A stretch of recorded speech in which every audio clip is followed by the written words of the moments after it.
विश्वास में अब विश्वास भरो और लहरों के विपरीत बहो।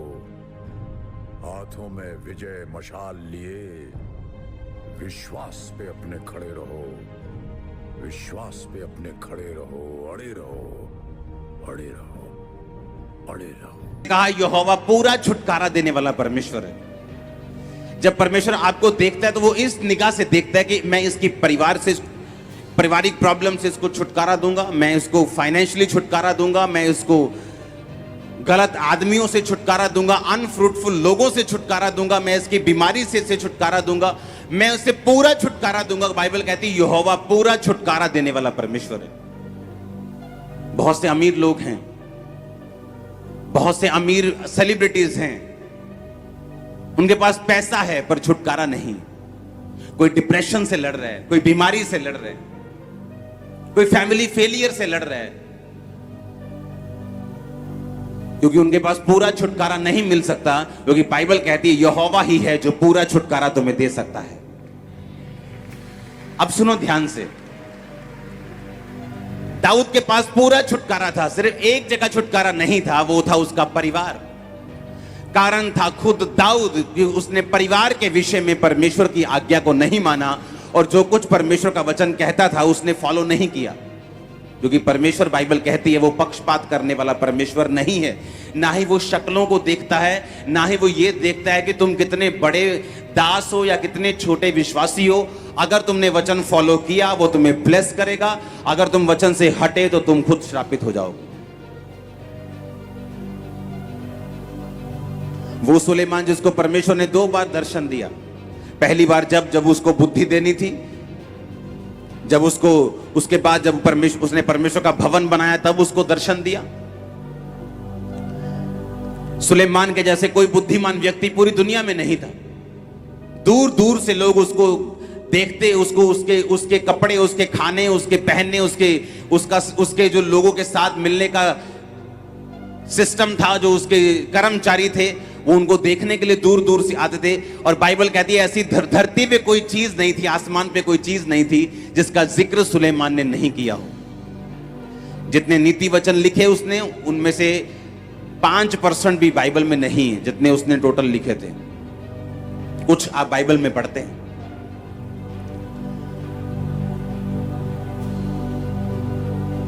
आपके लिए छुटकारा जरूरी है, हाँ या ना? मैंने क्रिश्चियन लोगों को भी बंधुआई में देखा है। ये टेस्टिमनी जो देके गए, ये कौन थे? ये क्रिश्चियन थे। कौन क्रिश्चियन? या लंबे समय से क्रिश्चियन, लेकिन बंधे हुए शैतान के हाथ में। जैसे बेबी होते हैं मर जाता है, जैसे बेबी हुआ सपना आता है, एक शैतान फ्रूट छीन रहा होता है, और जब रियलिटी में देखते हैं तो बेबी मर जाता है। एक मरा, चलो इत्तेफाक हो गया, चलो दूसरा मरा, चलो हो सकता है इत्तेफाक हो, तीसरा, चौथा, 5वां, 6वां, 7 जब मर जाते तो मैं ये आपको गारंटी देता हूं कि 90% जो औरतें हैं वो बोलेंगी अब मुझे प्रेगनेंसी नहीं चाहिए। इतना मेंटली टॉर्चर हो जाएंगी वो।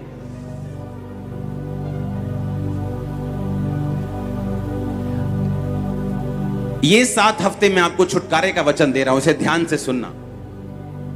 एक छुटकारा पास्टर को भी चाहिए अनफ्रूटफुल लोगों से अगले लेवल पे जाने के लिए। छुटकारा बंधनों से कि उसके पास ऐसे कांटेक्ट नहीं है जो रियली फ्रूटफुल हो।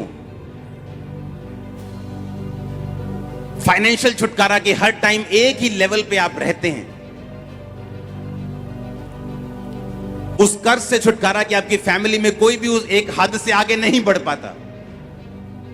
अगर आपने इस वचन को फॉलो किया, आपके बाप दादाओं से जो गरीबी चलती आ रही मिट्टी में मिल जाएगी यीशु मसीह के नाम में।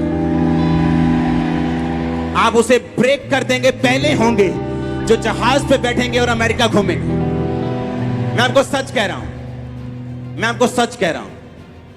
आप फर्स्ट होंगे जो वो चीजें पाए करेंगे जो आपकी फैमिली ने नहीं की। मैं आपको सच कह रहा हूं, अगर आपने ये वचन को ध्यान से सुना, आपके बच्चे आपके रिश्तेदारों के बच्चों से कहीं उत्तम होंगे।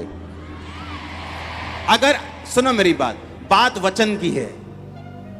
यहां मैं वचन दे रहा हूं, क्यों? वहां बैठा एक बंदा अपने 14 साल की मुश्किल से डिलीवरेंस ले रहा है, जो गुरदासपुर में बैठे है, जो कनाडा में बैठे है, कारण परमेश्वर का वचन है, उसकी सामर्थ है। अगर आप उसके वचन को ये 7 हफ्ते फॉलो करेंगे, 7 हफ्ते चर्च मिस नहीं करना, लगातार जो ऑनलाइन है वो हर सरमन सुनेंगे, 7 डिलीवरेंस वीक का, 7 हफ्ते के बाद आप पाएंगे कि आपने वो पकड़ लिया जो आप चाहते थे।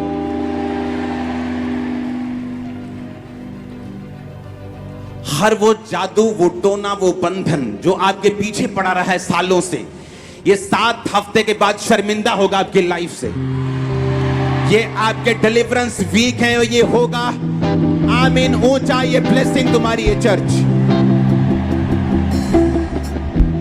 तुम धीरे धीरे अपनी मिनिस्ट्री को नहीं बनाओगे, तुम फास्ट बनाओगे अभी से यीशु के नाम में। तुम धीरे धीरे अपने घर को नहीं बनाओगे, तुम जल्दी से बनाओगे यीशु मसीह के नाम में।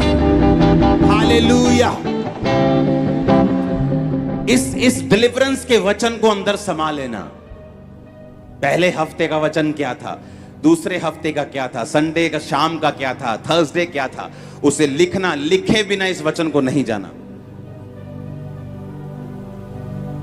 मैंने अपनी लाइफ में नोटिस किया है, जिनकी जिंदगी में परमेश्वर यहोवा के अलावा दूसरा परमेश्वर है, वो कभी भी डिलीवरेंस, पूरा छुटकारा हासिल नहीं करते अपनी लाइफ में।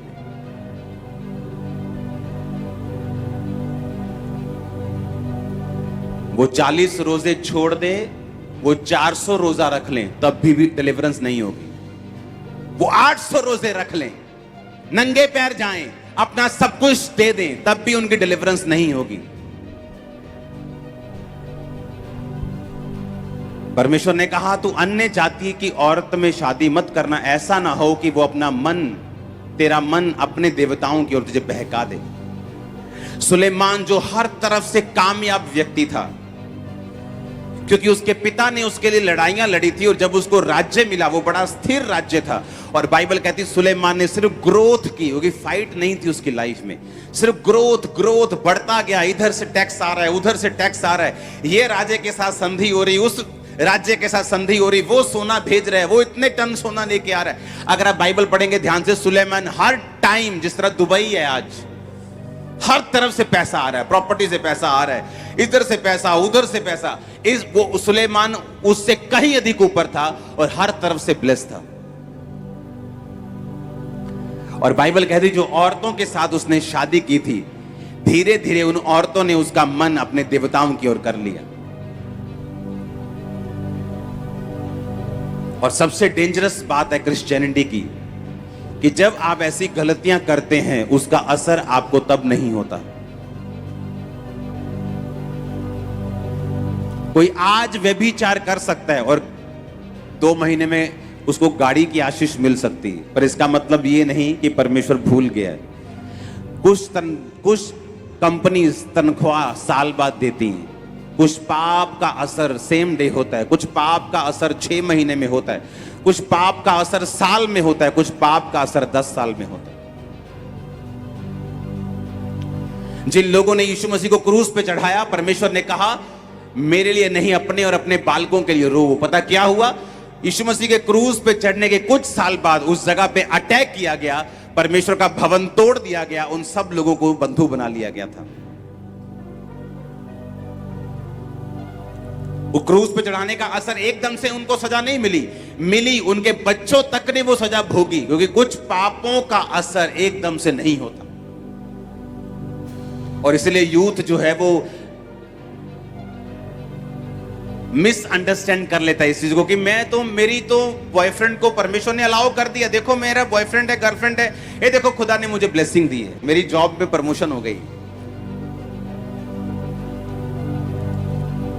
धीरे धीरे सुलेमान का मन बहका, एकदम से नहीं, धीरे धीरे।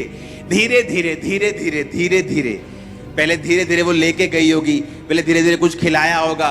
नहीं मैं तो यहोवा को मानता हूं, ये खाला थोड़ा जा, कोई नहीं, मेरे नाल चलती, बाहर भेजी तू। जैसे ऑटो वाले बाहर नहीं बैठते यहाँ आके, पहले बाहर बैठते हैं, फिर थोड़ा आगे आते हैं, फिर यहाँ बैठते हैं, फिर यहाँ आ जाते हैं।